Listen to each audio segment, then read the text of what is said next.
pour le renouveau de la jeunesse congolaise. Vous avez dit ici que vous êtes disposé à participer aussi dans ce gouvernement selon la vision du chef de l'État, parce que cela lui revient. Aujourd'hui, si vous avez par exemple des postes de responsabilité, vous allez apporter quoi de nouveau dans ce gouvernement? Non, d'abord au départ c'est un problème d'éducation. Il faut me juger par rapport d'abord à mon parcours politique avec mon parti politique. Si on a déjà eu à commettre des actes répréhensibles par la loi, ce qui n'est pas le cas. Je peux dire notre casier judiciaire est vierge. Très bien. D'ailleurs, pour le deuxième mandat du chef de l'État, le chef aurait dû se créer une nouvelle classe politique avec de nouvelles figures. Des gens qui seraient là à son écoute et qui seraient là pour traduire en acte sa vision politique. Les difficultés qu'il connaît aujourd'hui, c'est parce qu'il a fait confiance à certaines figures, à certaines personnalités qui les trahissent aujourd'hui. Très bien, oui. Et ce qui est déplorable, ce qui est regrettable, même au niveau de l'Union sacrée de la nation, ce n'est pas pour rien. Il a donné des injonctions claires au professeur Mbata qui assume les fonctions de secrétaire permanent de l'Union sacrée de la nation, notre famille politique, de pouvoir revoir la direction de l'Union sacrée de la nation, tout en tenant aussi compte de la jeunesse et de la femme.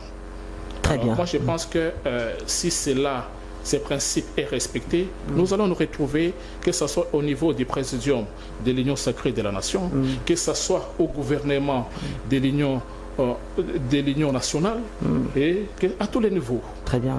À tous les niveaux, je crois, le président de la République, c'est de quoi nous sommes capables en tant que mouvement pour le renouveau de la jeunesse congolaise. Que faire aujourd'hui pour... Alors, oui, allez-y. Ouais. Avant de chuter, moi ici, je voulais saisir...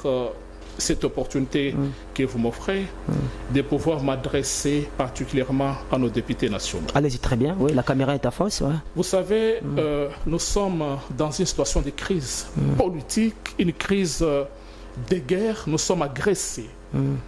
Alors, du moment où le président de la République est en train de tendre la main à l'opposition pour qu'ensemble nous puissions avoir un gouvernement d'union nationale en vue de mettre fin à cette barbarie de Paul Kagame, il ne faudrait pas qu'au niveau de Kinshasa, qui est de ces députés-là, qui cherchent à tout prix créer encore une autre crise politique au niveau du Parlement, en cherchant soit à faire tomber les bureaux de l'Assemblée nationale, tout en s'attaquant particulièrement au président de l'Assemblée nationale, le professeur Vital Kamerhe, qui est d'ailleurs un vrai partenaire du chef de l'État.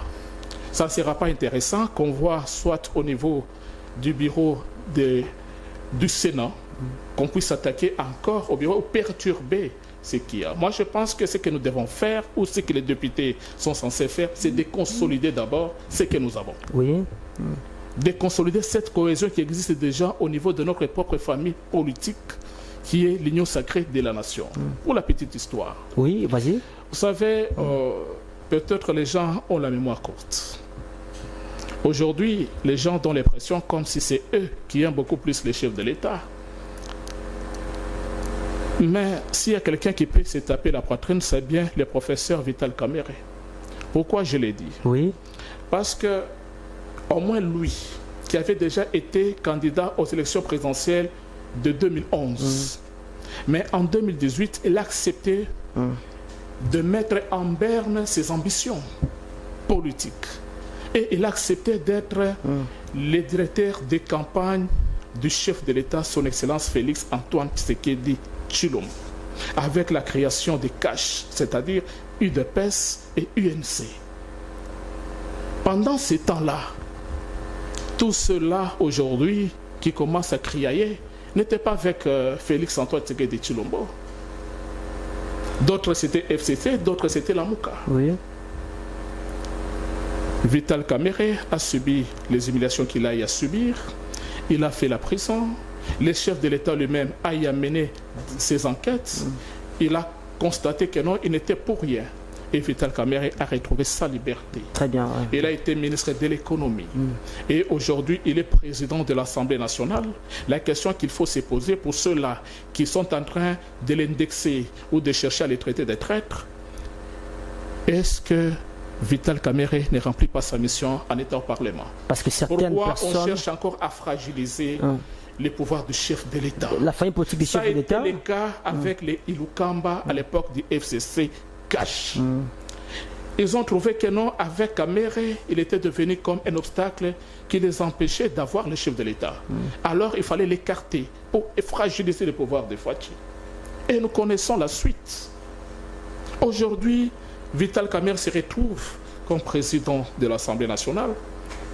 Moi, je pense que nos députés ont tout intérêt de pouvoir privilégier la cohésion nationale, d'arrêter d'envoyer des gens sur des plateaux pour vilipender quelqu'un qui